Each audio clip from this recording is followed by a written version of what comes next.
Assalamualaikum warahmatullahi wabarakatuh. Yang terhormat kepada dosen pengampu mata kuliah metodologi penelitian kualitatif, Bapak Dr. Irman SAG MPD dan Ibu Putri Yeni SPD MPD. Pada kesempatan kali ini saya akan mempresentasikan proposal saya yang berjudul Pola Asuh Permisif Single Parents dalam Perkembangan Nilai Moral Anak Usia Remaja di Kecamatan 2x11 Kayu Tanam. Sebelum lanjut, izinkan saya memperkenalkan diri terlebih dahulu. Perkenalkan, nama saya Kamelia Zari dengan NIM 2230306013 dari Program Studi Psikologi Islam Angkatan 22.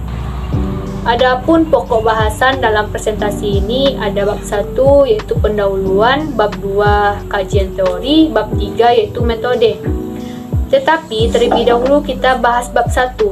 Pada bab 1, pokok bahasannya itu adalah latar belakang masalah, fokus, subfokus, tujuan penelitian, paradigma penelitian, dan manfaat penelitian.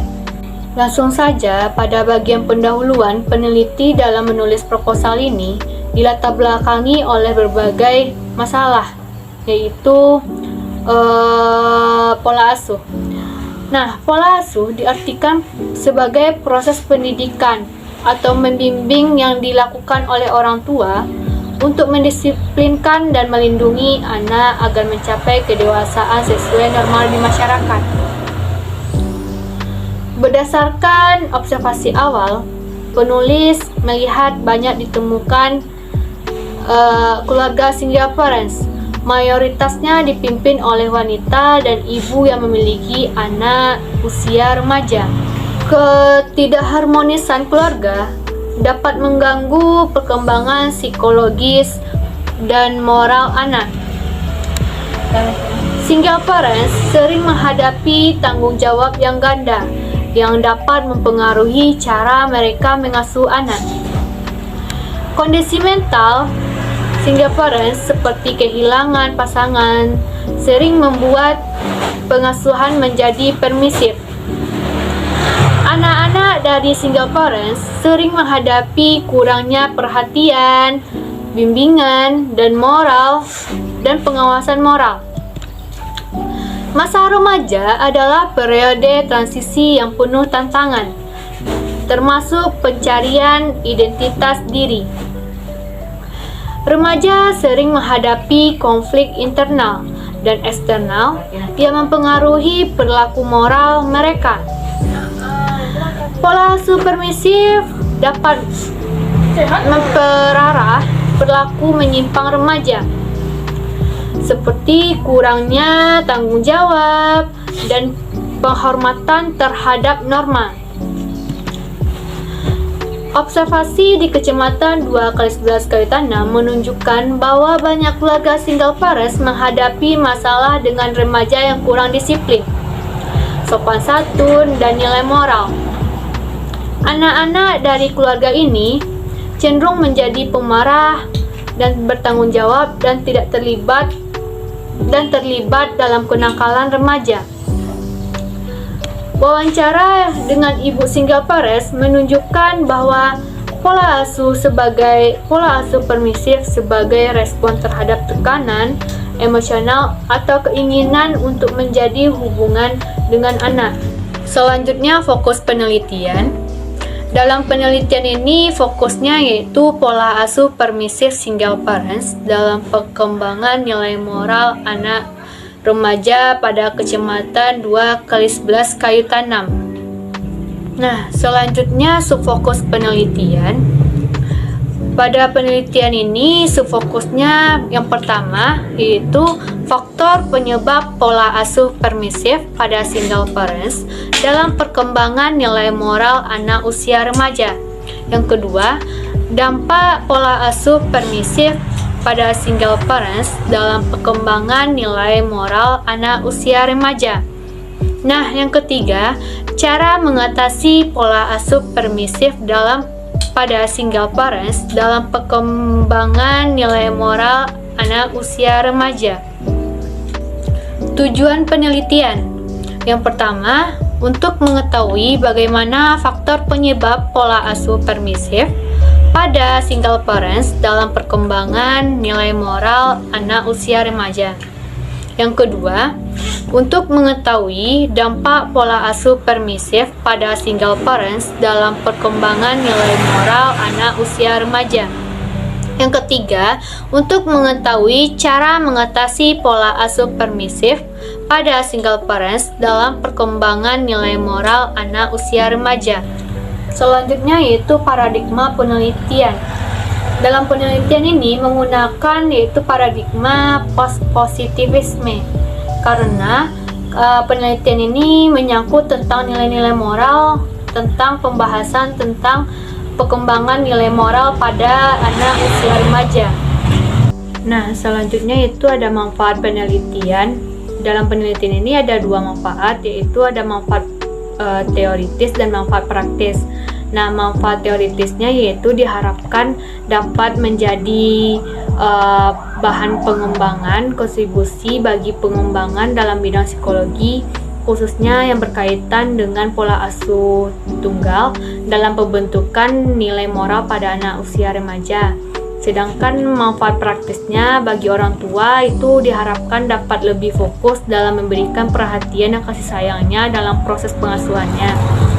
Bagi anak usia remaja, anak-anak usia remaja dapat melakukan jenis asuh yang diterima melalui orang tuanya agar dapat menjadi pribadi yang lebih baik. Selanjutnya, penelitian selanjutnya dapat diharapkan menjadi acuan dan bahan untuk penelitian selanjutnya. Bagian yang kedua yaitu kajian teori. Teori yang dipakai dalam penelitian ini yaitu teori pola asuh dari Diana Baumritt yang menjelaskan bahwa pola asuh ada 3 kategori utama. Yang pertama itu ada otoriter, permisif, dan otoritatif. Dalam konteks pola asuh permisif, orang tua cenderung memberikan kebebasan yang besar kepada anak, sedikit kontrol, dan minim disiplin. Pola asuh permisif dapat mempengaruhi perkembangan moral anak karena kurangnya arahan konsisten dari orang tua. Selanjutnya, hasil kajian teori. Yang pertama ada pola asuh permisif, kedua single parents, yang ketiga penanaman nilai moral, dan keempat yaitu remaja. Yang pertama pola asuh permisif. Menurut Conor Davidson menjelaskan pola asuh permisif adalah pola asuh yang dimana memberikan kebebasan pada anak mereka seperti tidak memberikan bimbingan, perhatian, kurang terhadap anak, serta tidak memberikan aturan-aturan terhadap anak. Selanjutnya yang kedua single parents.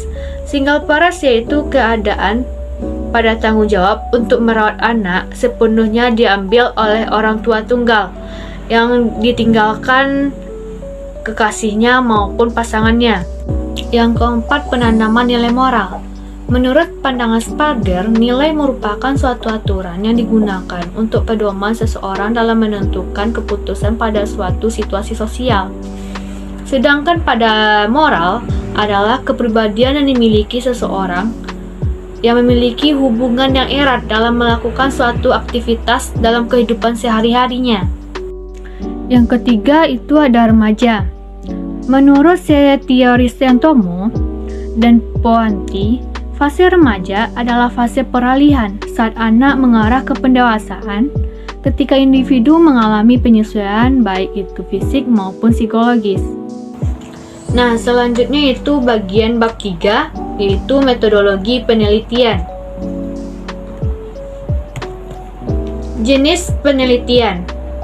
Penelitian yang digunakan dalam penelitian ini yaitu penelitian kualitatif dengan pendekatan fenomenologi.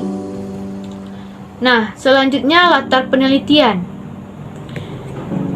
Penelitian ini dilakukan di Desa Pasausang, Kecamatan 2x11 Kalitanam, Kabupaten Padang Pariaman, yang dimulai dari bulan September hingga November 2024. Nah, selanjutnya itu subjek penelitian. Subjek penelitian dalam penelitian ini yaitu ibu yang single parents yang memiliki anak remaja. Nah, selanjutnya instrumen penelitian. Penelitian yang digunakan yaitu jenis penelitian kualitatif. Peneliti menggunakan daftar pertanyaan sebagai instrumen penelitian dalam pedoman dalam melakukan wawancara, yang digunakan untuk mendapatkan informasi dari ibu single parents yang menggunakan pola asuh permisif pada anaknya. Instrumen alat penunjang yang digunakan dalam penelitian ini yaitu buku catatan, pena, serta handphone untuk merekam suara subjek. Selanjutnya, sumber data penelitian. Data yang digunakan dalam penelitian ini ada dua, yaitu data primer dan data sekunder. Pertama itu data primer atau data utama. Data utama penelitian ini diperoleh langsung oleh peneliti dari tanggapan atau pertanyaan yang didapatkan dari responden atau subjek penelitian melalui wawancara serta observasi. Peneliti berinteraksi langsung dengan subjek penelitian yaitu ibu single parents. Yang kedua yaitu data sekunder yang didapatkan dari informasi tetangga, kerabat, dan nanti akan diperoleh dari dokumen-dokumen atau artikel yang terkait dengan penelitian yang sedang dikaji. Nah, selanjutnya itu prosedur pengumpulan data penelitian. Dalam penelitian ini menggunakan metode pengumpulan data yaitu observasi dan wawancara dan dokumentasi. Observasi data yang diperoleh nantinya akan semakin lengkap serta bisa memaknai perilaku yang tampak. Yang kedua ada wawancara mendalam. Nah, dalam penelitian ini diperoleh data yang telah siap sebelumnya.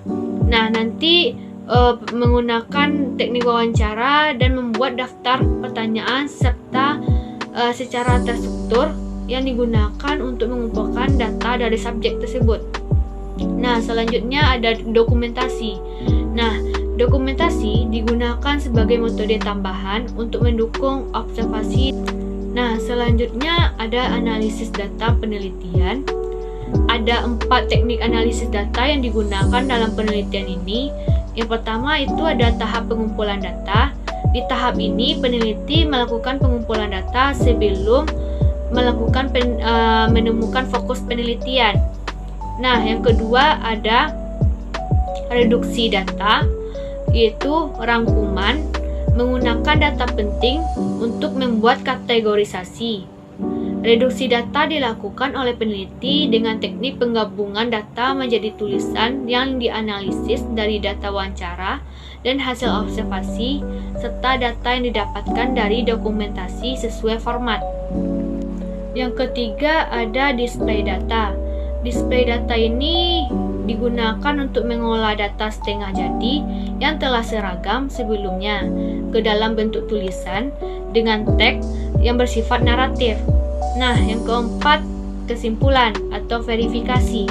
Nah, kesimpulan penelitian lebih spesifik kepada jawaban dari pertanyaan yang diajukan serta mengungkap bagaimana berdasarkan temuan dalam penelitian berdasarkan data yang telah dianalisis. Nah, selanjutnya itu ada keabasan data penelitian. Ada 3 cara yang digunakan dalam penelitian ini. Nah, yang pertama ada triangulasi dengan sumber. Triangulasi sumber ini merupakan menguji kreabilitas data dengan dilakukan dengan cara mengecek data yang telah diperoleh dalam penelitian dari berbagai sumber yang berbeda. Yang kedua ada triangulasi metode, yaitu usaha pengecekan keabasan data atau temuan penelitian yang dilakukan dengan menggunakan lebih dari satu teknik pengumpulan data Untuk mendapatkan data yang sama dalam suatu penelitian dapat dilakukan dengan mengecek kembali. Yang ketiga, ada triangulasi teknik. Triangulasi teknik adalah untuk menguji kreabilitas data yang dilakukan dengan cara mengecek data pada sumber yang sama dengan teknik yang berbeda. Baik, itu saja yang bisa saya paparkan.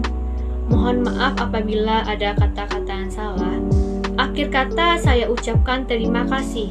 Assalamualaikum warahmatullahi wabarakatuh.